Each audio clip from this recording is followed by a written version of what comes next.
ఏపీలో ప్రభుత్వాసుపత్రులు ఇకపై ప్రైవేట్ పరం కానున్నాయి. ఆసుపత్రులకు పీపీపీ విధానం తీసుకొస్తామని సీఎం చంద్రబాబు ప్రకటించారు. ప్రతి నియోజకవర్గంలో పీపీపీ పద్ధతిలో ఆసుపత్రులుండాలని నిర్ణయించారు. అన్ని ఆసుపత్రులను ఒకే గొడుగు కిందికి తేవాలని అధికారులను ఆదేశించారు. ఇప్పటికే మెడికల్ కాలేజీలను ప్రైవేట్ పరం చేయాలని నిర్ణయించారు. గుజరాత్ తరహాలో పీపీపీ పద్ధతిలో మెడికల్ కాలేజీలను ప్రైవేట్ వ్యక్తులకు అప్పగించాలని భావిస్తున్నారు సీఎం. ఇప్పుడు నియోజకవర్గ స్థాయి ఆసుపత్రులను కూడా పీపీపీ పద్ధతిలో పెట్టాలని సీఎం చంద్రబాబు ఫిక్స్ అయినట్టుగా తెలుస్తోంది.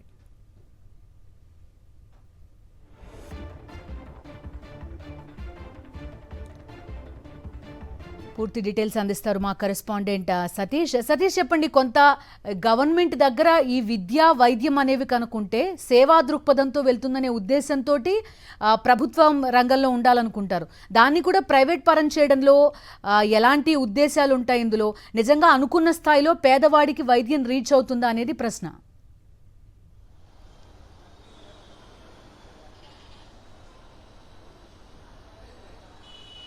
ఇది ఇప్పటి వరకు గతంలో ఎప్పుడు జరగని విధంగా ఆంధ్రప్రదేశ్ రాష్ట్రంలో పీపీపీ విధానంలో నియోజకవర్గ స్థాయి ప్రభుత్వ ఆసుపత్రులను తీసుకొస్తామంటూ సీఎం చంద్రబాబు ఈరోజు వైద్యారోగ్య శాఖ సమీక్షలో తన నిర్ణయాన్ని ప్రకటించారు. సో ఇప్పటికే పీపీపీ విధానానికి సంబంధించి విస్తృతమైన చర్చ జరుగుతుంది. ప్రభుత్వ మెడికల్ కాలేజీలను పీపీపీ విధానం పేరుతో ప్రైవేటు వ్యక్తులు, ప్రైవేటు యాజమాన్యాల చేతిలో పెట్టేందుకు కసరత్తు ప్రారంభించినటువంటి సీఎం చంద్రబాబు ప్రభుత్వం ఇప్పుడు ఈరోజు వైద్యారోగ్య శాఖకు సంబంధించిన సమీక్షలో నియోజకవర్గ స్థాయి ఆసుపత్రులను, నియోజకవర్గానికి ఒక ఆసుపత్రిని పీపీపీ పద్ధతిలో చేపట్టాలి. దీనికి సంబంధించి అధికారులు చర్యలు తీసుకోవాలని ఆదేశించారు. భూమి ప్రభుత్వం ఇస్తుంది ఆసుపత్రికి, సో భూమి ఒక్కటే ప్రభుత్వం ఇస్తుంది. సో మిగిలిందంతా ప్రైవేట్ యాజమాన్యాలు ఒకవేళ నిర్మించుకుంటే మొత్తం అక్కడ ప్రైవేట్ ఆసుపత్రి లాగానే అది నడుస్తుంది.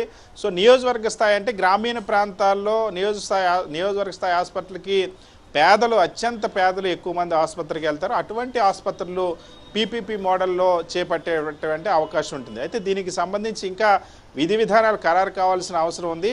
సో రాష్ట్ర ప్రభుత్వం ఈరోజు అధికారికంగా నిర్వహించినటువంటి సమీక్షలో, ముఖ్యమంత్రి చంద్రబాబు నిర్వహించినటువంటి సమీక్షలో ఈ నిర్ణయాన్ని ప్రకటించారు. ఇప్పటికే ఆంధ్రప్రదేశ్ రాష్ట్రంలో మెడికల్ కాలేజీలని పీపీపీ పద్ధతిలో చేపట్టాలని, గుజరాత్ పీపీపీ మోడల్ని అధ్యయనం చేయాలని మొన్న క్యాబినెట్ సమావేశంలో కూడా చర్చించి క్యాబినెట్ అధికారులకు ఆదేశించింది.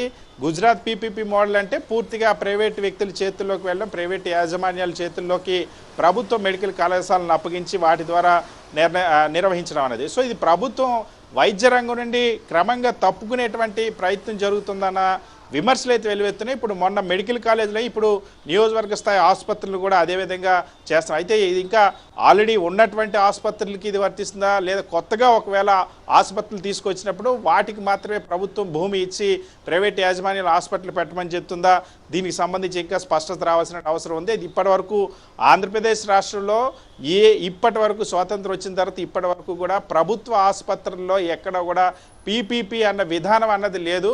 పూర్తిగా రాష్ట్ర ప్రభుత్వ వివిధ యాజమాన్యాల కింద ఉన్నప్పటికీ కూడా వైద్య విధాన పరిషత్ అయినా ఏపీవీవీపీ అయినా ఏ విధంగా మెడికల్ అండ్ హెల్త్ అయినా ఏవైనా సరే ప్రభుత్వ ఆధీనంలోనే పూర్తిగా ప్రభుత్వ నిర్వహణలో ప్రభుత్వ వైద్యులతోనే ప్రభుత్వ సిబ్బందితో నడిచినటువంటి పరిస్థితి. సో ఇప్పుడు నియోజకవర్గ స్థాయి ఆసుపత్రులు మాత్రం పీపీపీ మోడల్లో తీసుకురావాలని సీఎం చంద్రబాబు స్వయంగా అధికారులకు ఆదేశించడంలో ఇది ఏ విధంగా ఉంటుంది, భవిష్యత్తులో క్రమంగా ప్రభుత్వ ఆసుపత్రులు ఈ విధంగా పీపీపీ మోడల్లోకి కన్వర్ట్ అయితే ప్రజల వైద్యానికి భరోసా ఏంటన్నది ఒక అనుమానం కూడా వ్యక్తం అవుతుంది. సరే, దీనికి సంబంధించి అధికారులు ఏం అధ్యయనం చేస్తారు, ఏ నివేదిక ఇస్తారు, ఏ విధంగా వర్కౌట్ చేస్తారో అన్న అంశం అయితే భవిష్యత్తులో తేలుతుంది. ఇప్పటికే రాష్ట్ర ప్రభుత్వ వైఖరి చాలా స్పష్టంగా అన్ని రంగాల్లో కూడా పీపీపీ మోడ్లోకి వెళ్ళిపోవాలని అయితే చాలా స్పష్టంగా కనిపిస్తుంది.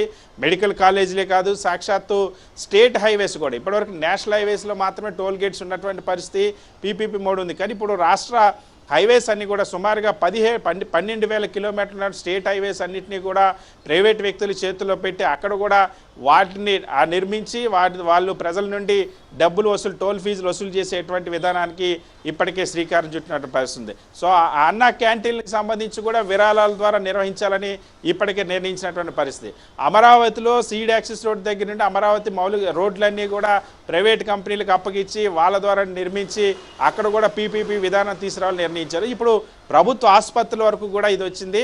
సో ప్రభుత్వ ఆసుపత్రులకు సంబంధించి సీఎం చంద్రబాబే స్వయంగా ఈరోజు నిర్వహించినటువంటి సమీక్షలో ఒక నిర్ణయాన్ని ప్రకటించారు. నియోజకవర్గ స్థాయికి సంబంధించినటువంటి ఆసుపత్రిని పీపీపీ విధానంలో తీసుకురావాలని. అయితే ఇది పాత ఆసుపత్రులు ఆల్రెడీ ఉన్నటువంటి ఆసుపత్రులు ఏవైతే ఉన్నాయో సిహెచ్సిలు, పిహెచ్సిలు వాటిని అలా కన్వర్ట్ చేస్తారా, లేదా కొత్త వాటికి ఒకవేళ ప్రభుత్వం భూమి ఇచ్చి కొత్తగా నిర్మించే వాటికి మాత్రం వర్తింపజేస్తారా అన్నది భవిష్యత్తులో అధికారులు ఇచ్చేటువంటి నివేదికలు, వచ్చేటువంటి ప్రైవేటు వ్యక్తుల ఆధారంగా నిర్ణయిస్తారు. సో ప్రభుత్వం అయితే మాత్రం కొత్తగా ప్రభుత్వం నిధులు ఖర్చు పెట్టి అటు మెడికల్ కాలేజీలు కానీ ఇటు నియోజకవర్గ స్థాయి ఆసుపత్రులు కానీ నిర్మించేటువంటి అవకాశం అయితే కనిపించడం లేదు. వాటిని అయితే ఆ విధానానికి అయితే స్వస్తి పలికిందని మనకి ఈ రెండు నిర్ణయాల వల్ల అర్థమవుతుంది. సతీష్, ఒక విషయం చెప్పండి. ఇప్పుడు వెల్ఫేర్ స్టేట్ కూడా కాదు, సంక్షేమం ఏమి చేయట్లేదు ప్రభుత్వం. ఇప్పుడు ఆల్మోస్ట్ అన్ని పీపీపీ మోడ్లకు వెళ్ళిపోతే ఇంక ప్రభుత్వం ఎందుకు ఏం చేస్తుంది అనేది.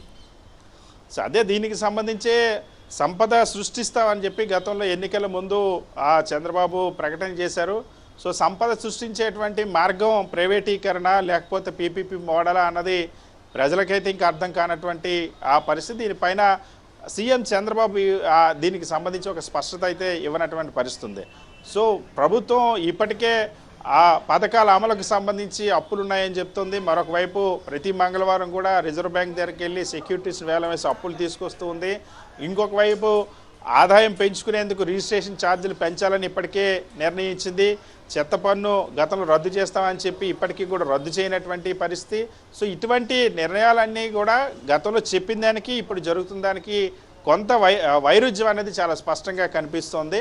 సో మరి ఈ విధానాలన్నింటినీ కూడా ఏ విధంగా సమర్థించుకుంటుందో, భవిష్యత్తులో వైద్య రంగాన్ని వంటి విద్యారంగాన్ని కూడా పీపీపీ మోడ్లోకి తీసుకెళ్తే ఆ ప్రజలకు సంబంధించినటువంటి ఇవి అత్యవసరాలు, ఇవి విద్య, వైద్యం అనేది మరి వాటి మీద ఎటువంటి భారం పడుతుంది, ఏ విధంగా పడుతుంది అన్న సంబంధించి కూడా ప్రభుత్వం స్పష్టత ఇవ్వాల్సిన అవసరం ఉంటుంది. అయితే భవిష్యత్తులో ఏ విధంగా వీటిని అమలు చేస్తారో, దీనికి ఎటువంటి ప్రజల నుండి ఎలాంటి ఆ రెస్పాన్స్ వస్తుందని కూడా చూడాల్సిన అవసరం ఉంటుంది. సో ప్రస్తుతానికైతే వైద్య రంగంలో అయితే ఇప్పటి వరకు ఎప్పుడు లేనటువంటి మార్పు ఇది. ఒకవైపు మెడికల్ కాలేజీల పీపీపీ విధానం అనేది, ఇంకొక వైపు ప్రభుత్వ ఆసుపత్రులు, నియోజకవర్గ ఆసుపత్రులు పీపీపీ మోడల్ అనేది మాత్రం ఇప్పుడు కొత్త నిర్ణయం ఇది. అధికారులు కూడా ఈ నిర్ణయం విని షాక్ అయినటువంటి పరిస్థితి. ఓకే సతీష్.